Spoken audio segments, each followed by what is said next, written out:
So what I'm saying now is that we don't have to go anywhere, or we don't have to ask anyone to do a puja, a prayer, or put the hands on our heads to have the experience of the divine in us. Niinpä se, mitä nyt teille sanon, on, ettei meidän tarvitse mennä minnekään erikoiseen paikkaan tai pyytää, että joku suorittaa erikoisen rituaalin tai koskettaa meidän päähän, jotta voisimme kokea jumalallisen kokemuksen. It's enough if we have a little bit of fire in us, intention, and a little bit of practice in order to experience that reality. Riittää, että missä on kylliksi kipinää ja intentiota, jotta voisimme kokea tämän kokemuksen. Now, the interesting thing is what is happening nowadays in our society and actually our world. On mielenkiintoista seurata, mitä tapahtuu yhteiskunnassamme ja maailmassa. Because as the energy of Kundalini is in the human body, it's also in the earth. Nimittäin ihmiskehossa sijaitseva Kundalini-energia sijaitsee myös maapallossa. And it moves. Ja se liikkuu. It's moved under a phenomenon that's called the precession of the equinox.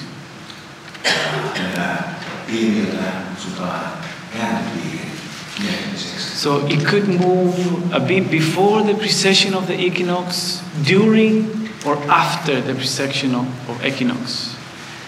Tämä energia voi siirtyä joko kääntöpiirin kiertymistä edeltävänä aikana, sen aikana tai sen jälkeen. Precession of equinox is when the axis of the earth moves. Tämä kääntöpiirin kiertyminen on tapahtuma, jolloin maapallon akseli siirtyy jonkin verran. And it is known that the energy, the spiritual magnetic pole of the world was in Tibet and has been in Tibet for thousands of years. On tiedetty, että maapallon henkinen napa, magneettinen henkinen napa on sijainnut Tibetissä ja sijaitsee. And then during the second half of the 20th century, it started to search the new place where it was going to settle. Ja tämä energiapiste on 1900-luvun puolivälissä alkanut etsiä itselleen uutta sijaintia. The energy of Kundalini is the energy of the divine, is the energy of the consciousness. Kundalini-energia on jumalallisuuden energia, tietoisuuden energia. So as a part of the world that was magnetized by that energy started waking up. Niinpä se osa maailmaa, jota tämä energia on magnetisoinut, alkaa elää. That is why in the second half, actually in the whole century, but especially in the second half of the 20th century, juuri sen takia 1900-luvun toisella puoliskolla koko vuosisadan aikana, mutta erityisesti toisella puoliskolla, we have the most amount and the biggest revolutions, social, economical, and all kind of revolutions in our societies. Yhteiskunnissamme on tapahtunut niin sosiaalisia kuin taloudellisia vallankumouksia ja monenlaisia muita. The 60s were a witness of the revolution of the consciousness, the hippies. 60-luvulla voitiin todistaa hippien tietoisuuden vallankumous. They were waking up to the consciousness of love and unity. Ne alkoivat herätä rakkauden ja yksilön tietoisuuteen. I'm sure that I'm seeing some of you here.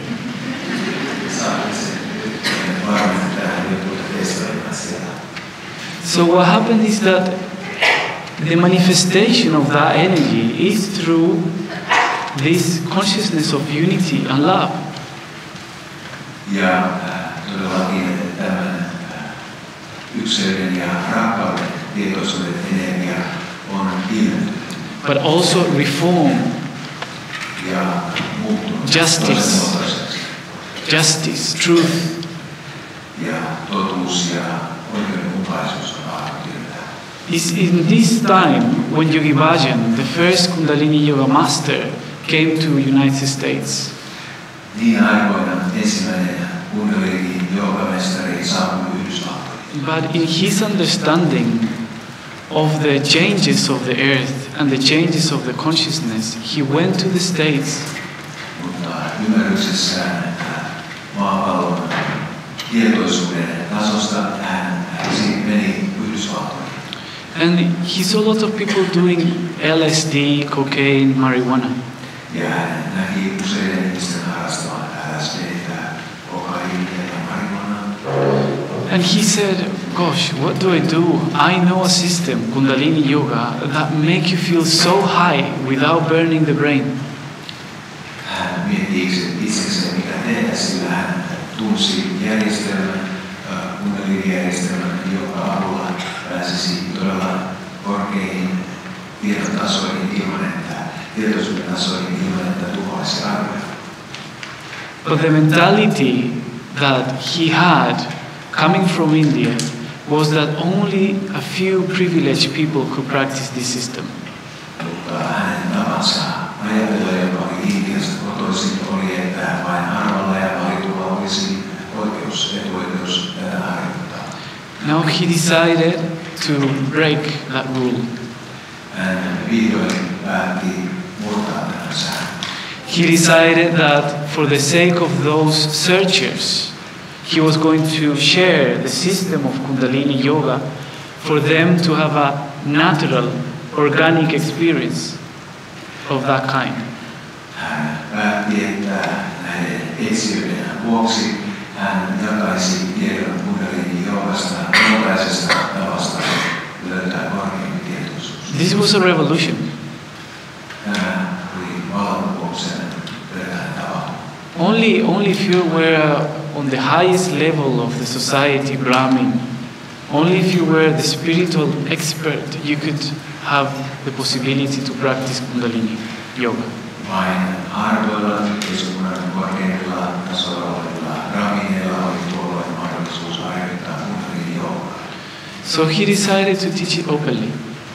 Ja hän aloitti tämän avoimen opettamisen. And because of the intensity of the system in producing an experience of the divine energy, ja koska hän sai aikaan niin intensiivisen kokemuksen tästä jumalallisesta energiasta, the system cannot really make a disciple out of the practitioner. Tämän vuoksi järjestelmä ei voi tehdä harjoittajasta oppilasta. It makes someone that starts mastering his own energy. Vaan syntyy mestareita, jotka mestaroivat itse omaa energiansa. The system of Kundalini Yoga helps the person to master his own mind. Kundalini Yogan järjestelmä auttaa jokaista hallitsemaan itse omaa mieltään ja energiaa. The sensitivity, the perception overcomes the duality and the doubt of the practitioner.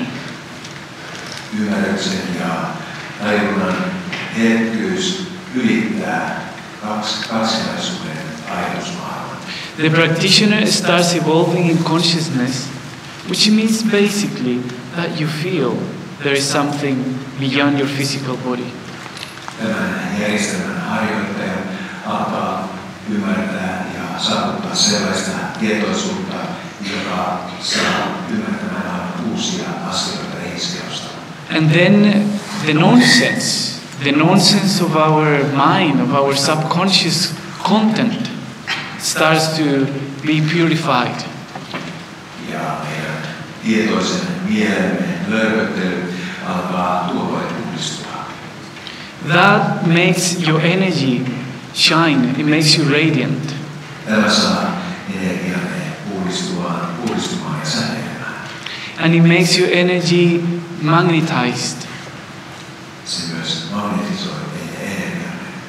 You start attracting the opportunities you need to develop your existence and your destiny. Alatte vetämään puoleen sellaisia mahdollisuuksia, jotka kehittävät teitä olevana ihmisenä. You stop running and you stop searching and you stop sweating to get, to achieve, to conquer, to gain. juokseminen, kiirehtiminen ja hikoileminen asioiden aikaansaamiseksi ja saavuttamiseksi lakkaa. And you start recognizing the power of being who you are, the way you are. Ja alkaa ymmärtämään itseään